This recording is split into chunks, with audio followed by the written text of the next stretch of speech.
Well, got another project on my hands. This is my Super Duty truck, and the rear brakes are actually disc brakes, although it's a rotor and a caliper, but they call them discs.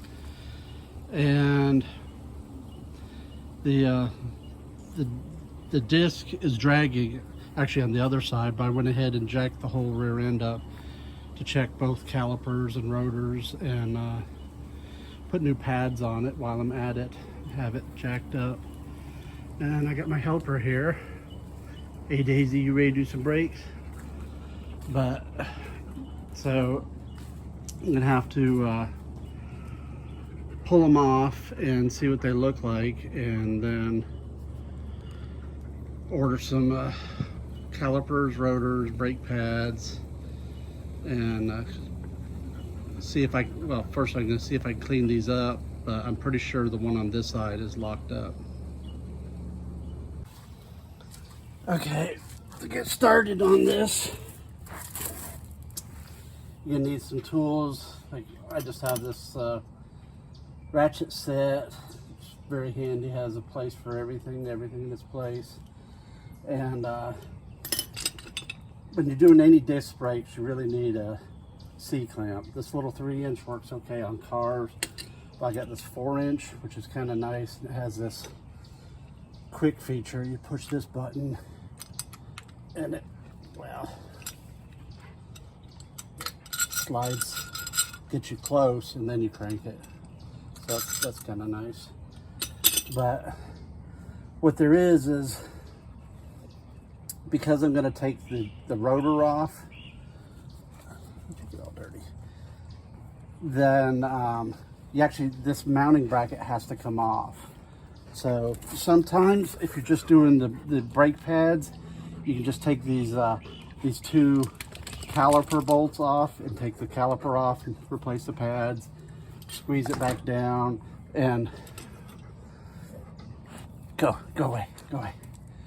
But because this mounting bracket surrounds the rotor, I'm gonna have to take the mounting bracket off too, because I want to take the rotor off and take a look at it. So there's two on this. There's larger bolts, one up here and one down here, that to take this whole bracket off that holds the caliper and pads. Take it off.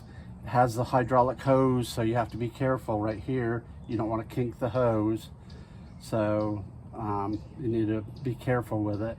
And on this setup, the parking brake comes into the backing plate, and the parking brakes are in this drum. So it has two shoes in here and springs, just like regular drum brakes, as well as a caliper. So this is actually a set of both of them. Okay, I got the passenger side caliper off and a rotor. And you can see this is in pretty bad shape, and these wouldn't go in. And you can see the brake pads are just destroyed. You know, this is the back side towards the caliper. Look what, you know, that's what metal on metal, and some of the metal is actually gone. These actually look like it's, you know, just overheated. You know, it's a diesel engine, so it just kept going. But look at the thickness difference on that.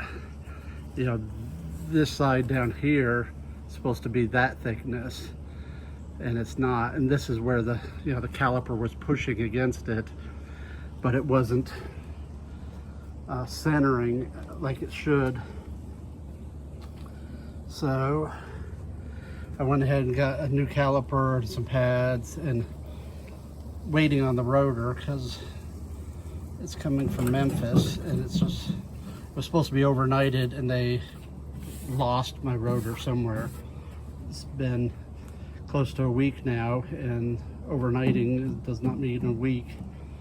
But anyways, but about time for a new rotor on this side. So this other side, when I took it apart, it doesn't look bad. You know, the rotor's still got enough meat on it, and put the new brake pads on this side. Still waiting to bleed it out a little bit.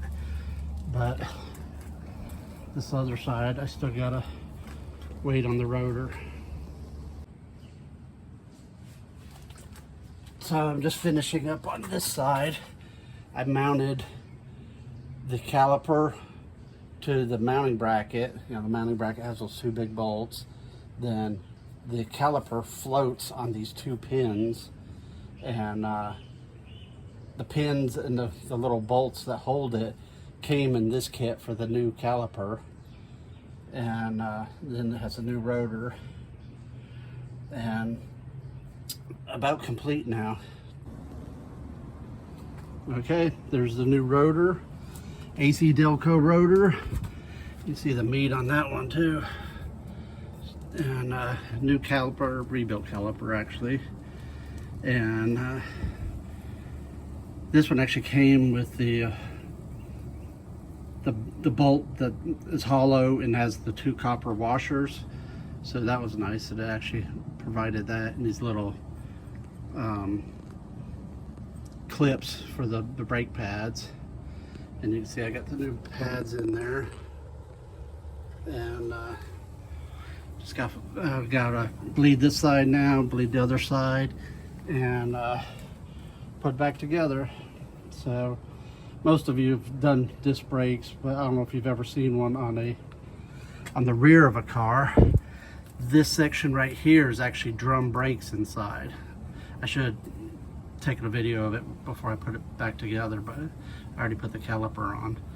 But you know, this just mounts on like a rear drum, and then you have the rotor part of it also.